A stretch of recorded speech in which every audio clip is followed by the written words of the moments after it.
Welcome back to with another video.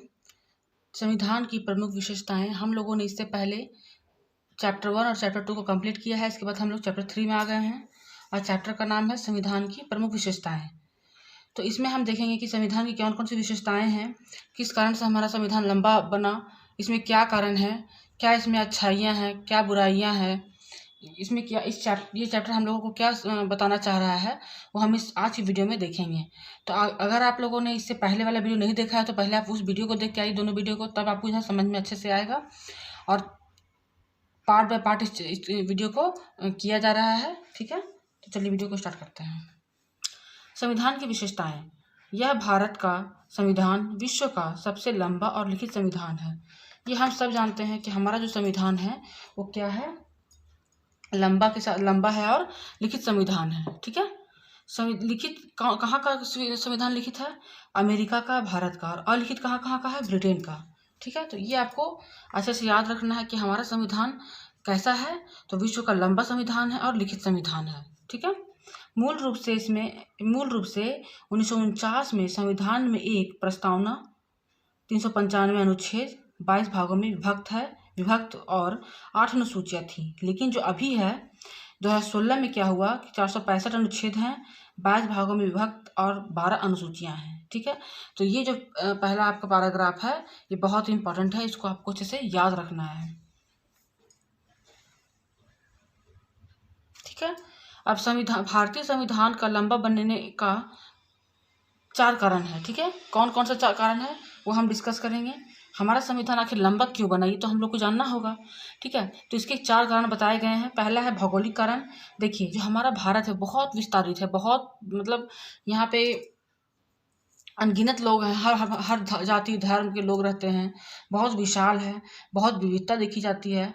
इसी के कारण से संविधान का बनना लंबा हुआ, भौगोलिक कारण से। दूसरा है भारत शासन अधिनियम 1935 के प्रभाव को देखा जा सकता है।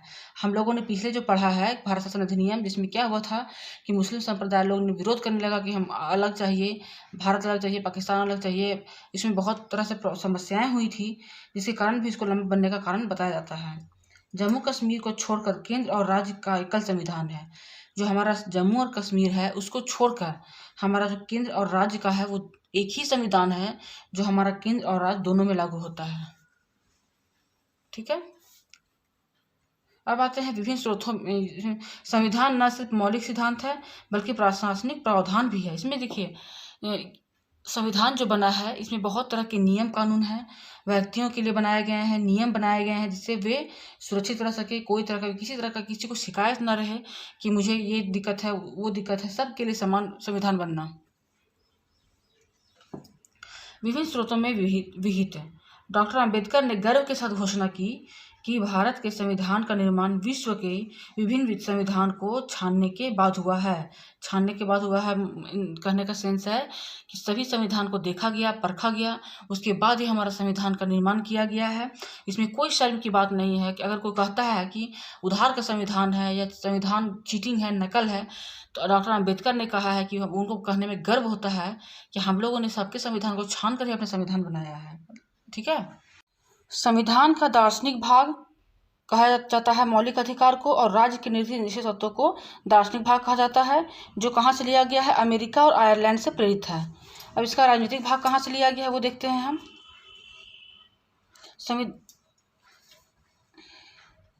राजनीतिक भाग संघीय सरकार का सिद्धांत, कार्यपालिका और विधायिका के संबंध, वो क्या है? इसके राजनीतिक भाग है जो ब्रिटेन से लिया गया है। नम्यता एवं अनम्यता का समन्वय। संविधान न ही लचीला है न ही कठोर है, बल्कि ये दोनों का मिला जुला है। अगर ज़्यादा संविधान को अगर फ्लेक्सिबल बना दिया जाएगा तो वो भी संविधान के लिए नुकसान है, भारत के लिए नुकसानदेह है, और कठोर बनाया जाएगा तो वो भी नुकसानदेह है। लचीला होगा तो लोग इसको मनमाने तरीके से करेंगे, कोई कानून नहीं रहेगा, जिसका जब जो मन होगा वो करके निकल जाएगा। अगर कठोर होगा तो लोगों को उसको मानने में कठिनाई होगी और अच्छे से इसका संचालन नहीं हो सकेगा, ठीक है। तो ये दोनों का मिला जुला रूप है। अगर आपको क्वेश्चन किया जाता है कि संविधान कठोर है या लचीला है, तो आपको याद रखना है कि संविधान दोनों का मिला जुला रूप है, ठीक है। और यहाँ तक कि 368 के तहत एकात्मकता की ओर झुकाव के साथ संघीय व्यवस्था, भारतीय संविधान में बड़ी संख्या में एकात्मकता और गैर संघीय लक्षण भी विद्यमान हैं। जैसे एक सशक्त केंद्र, एक संविधान, एकल नागरिकता, संविधान का लचीलापन, एकीकृत न्यायपालिका, केंद्र द्वारा राज्यपाल की नियुक्ति, अखिल भारतीय सेवाएं, आपातकालीन प्रावधान। इसमें यही कह रहा है कि जो हमारा संविधान है वो एकात्मकता को शो करता है, हमारा एकात्मकता को दिखाता है, लेकिन जो इसका झुकाव है वो संघीय व्यवस्था की तरफ झुकाव दिखाता है। जैसे कैसे अनुच्छेद में कहा गया है कि भारत का उल्लेख राज्यों के संघ के रूप में किया जाएगा। क्या किया जाएगा? राज्यों के संघ के रूप में किया जाएगा। इसके दो अर्थ होंगे। भारतीय संघ राज्यों के बीच हुए किसी समझौते का निष्कर्ष नहीं है, मतलब ऐसा नहीं है कि किसी समझौते से भारत को मतलब अलग कर दिया गया और सारा अधिकार दे दिया गया, जबकि यहाँ पे ये है कि हमने स्वतंत्रता पाई है, गुलामों से हम लोगों ने आज़ादी पाई है, ठीक है, गुलामी से। हम लोग ये नहीं कह सकते कि हम लोग को दे दिया है, हम लोग पे उपकार किया है। किसी राज्य को संघ से अलग होने का अधिकार नहीं है। यहाँ कहा जा रहा है कि कोई भी जो राज्य और संघ है उसको अलग होने का अधिकार नहीं है, वो नहीं अलग हो सकता है, वो क्योंकि हमारा संविधान एक है, भारत एक है और ये सबको लेके चलता है, इसे कोई अलग नहीं हो सकता है, ठीक है। सरकार का संसदीय रूप। संसदीय व्यवस्था विधायिका और कार्यपालिका के मध्य समन्वय का सहयोग के सिद्धांत पर आधारित है। ये दोनों के बीच क्या है? समन्वयता और सहयोग को दिखाता है, जबकि अध्यक्षीय प्रणाली में दोनों के बीच शक्तियों के विभाजन का सिद्धांत पर दिखाता है।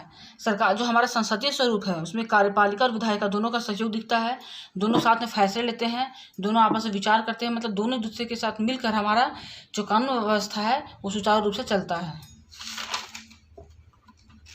यहाँ तक क्लियर है? आपको अच्छे से स्क्रीनशॉट लेते जाना है, आपको नोट्स प्रिपेयर करना है।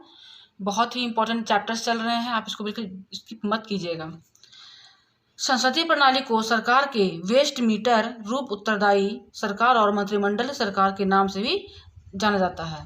संसदीय प्रणाली में अगर क्वेश्चन आपको आता है कि सरकार का वेस्ट मिनिस्टर को मतलब रूप उत्तरदायी सरकार क्या कहा जाता है, तो आपको क्या करना है? संसदीय प्रणाली में आपको टिक क्लिक करना है। एकीकृत व स्वतंत्र न्यायपालिका। यहाँ देखते हैं भारतीय न्याय व्यवस्था में सर्वोच्च न्यायालय शीर्ष पर है, मतलब सबसे ऊपर हमारा सर्वोच्च न्यायालय है, इसके नीचे राज्य स्तर पर उच्च न्यायालय, राज्यों में उच्च न्यायालय के नीचे क्रमवार अधीनस्थ न्यायालय है। मतलब सबसे पहले कौन है? सुप्रीम कोर्ट, हाई कोर्ट, ठीक है। हालांकि अमेरिका में संघीय कानूनों को संघीय न्यायपालिका और राज्य कानूनों को राज्य न्यायपालिका लागू करती है। मतलब अमेरिका में क्या है? दो तरह के होते हैं, यहाँ पे हमारा एक ही है, संघ का हो राज्य का हो एक ही सुनवाई होगा, वहाँ पे दो होता है, ठीक है। मौलिक अधिकार। संविधान के तीसरे भाग में 6 मौलिक अधिकार हैं। कितने हैं? 6 हैं। समता का अधिकार 14 से 18, स्वतंत्रता का अधिकार 19 से 22 ये अनुच्छेद हैं। शोषण के विरुद्ध अधिकार 23 से 24, धार्मिक स्वतंत्रता का अधिकार 25 से 28, सांस्कृतिक और शिक्षा का संबंधी अधिकार 29 से 30, संवैधानिक उपचारों का अधिकार 32, ठीक है। ये हमारा 6 मौलिक अधिकार है।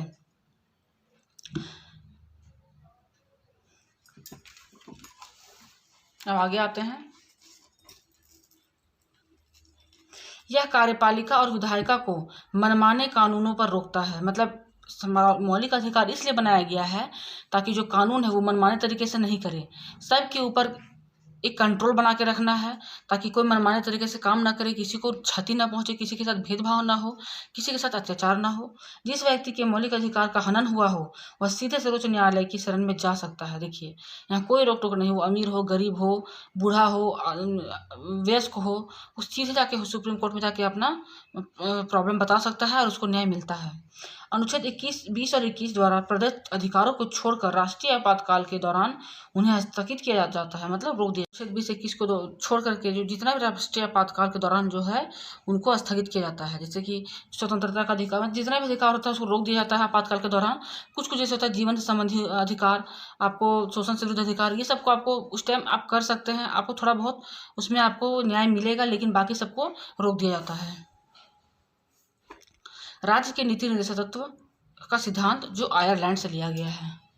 इन्हें 3 वर्गों में विभाजित किया जा सकता है: सामाजिक, गांधीवादी तथा उदार बौद्धिक।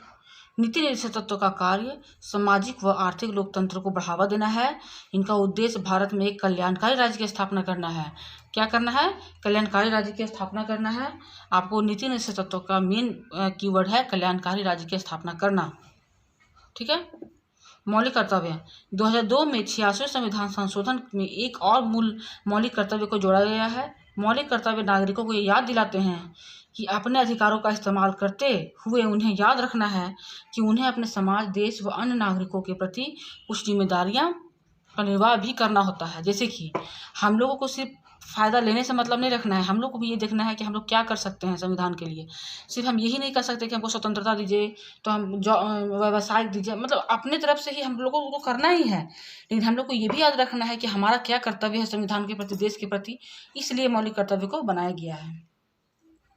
एक धर्मनिरपेक्ष राज्य,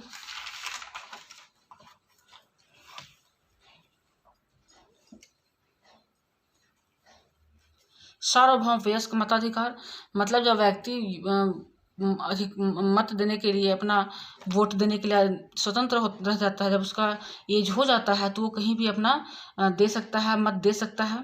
एकल नागरिकता, भारतीय संविधान फेडरल है और 2 लक्षणों एकल व संघीय का प्रतिनिधित्व करता है, मगर इसमें केवल एकल नागरिकता का प्रावधान है। ठीक है। क्या है? हमारा संविधान एकल नागरिकता को दिखाता है। मतलब अगर हम भारत में हैं और अगर हम दिल्ली में रहते हैं तो हमारा भारत का ही नागरिकता माना जाएगा, ना कि दिल्ली का। लेकिन अमेरिका में क्या होता है, अगर वो अमेरिका का है और उसी कोई और राज्य में रहता है तो उसको उस राज्य का भी दर्जा नागरिकता को लाना पड़ेगा, और जहाँ वो अमेरिका का है उसका तो रहेगा ही, मतलब वहाँ दोहरी नागरिकता है। ठीक है। आपातकालीन प्रावधान, 3 प्रकार के आपातकाल लगते हैं। राष्ट्रीय आपातकाल, युद्ध, आक्रमण अथवा सशस्त्र विद्रोह से पैदा होता है, उसको राष्ट्रीय आपातकाल कहते हैं। अनुच्छेद 352 बहुत इंपॉर्टेंट है। राज्य आपातकाल, राज्यों में संवैधानिक तंत्र की विफलता, मतलब कानून का जो फेल हो जाता है वो। 356 वित्तीय आपातकाल, भारत में वित्तीय स्थिरता, प्रत्येक संकट, मतलब जब आर्थिक स्थिति खराब होने लगती है तो उसको वित्तीय आपातकाल कहा जाता है। 360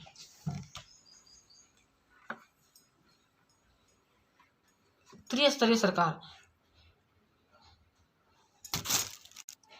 मूल रूप से 2 स्तरीय राज्य व्यवस्था में केंद्र और राज्य है और संगठन के संबंध में प्रावधान तथा केंद्र एवं राज्यों की शक्तियां अंतर्दृष्टि है। ठीक है।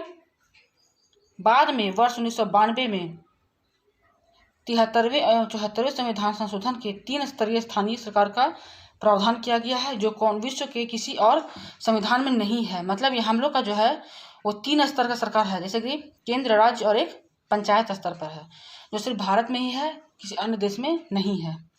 अब इसकी आलोचनाएं पे आते हैं। उधार का संविधान, वही कार्बन कॉपी जिसे कहेंगे हम लोग कि दूसरा से लिया गया है, कहाँ इसका अपना मत लगा है, तो नकल किया है। लेकिन नहीं, हमारा संविधान बहुत अच्छा है, हम लोगों को अपना संविधान का पालन करना चाहिए, संविधान के अनुसार हम लोग को चलना चाहिए। ठीक है। 1935 के अधिनियम का कार्बन कॉपी है, गांधीवादी से दूर है, महाकाय आकार है, वकीलों का स्वर्ग है। तो ये आलोचनाएं हैं, लेकिन ये क्यों है ये हम लोग इसके पहले पढ़ चुके हैं। क्यों इतना हम लोग को डिटेल में पढ़ना पड़ा? ताकि इस आलोचनाओं को हम लोग करारा जवाब दे सकें और अपने संविधान का पालन कर सकें, अपने देश की रक्षा कर सकें, देश के लिए तत्पर रहें। ठीक है।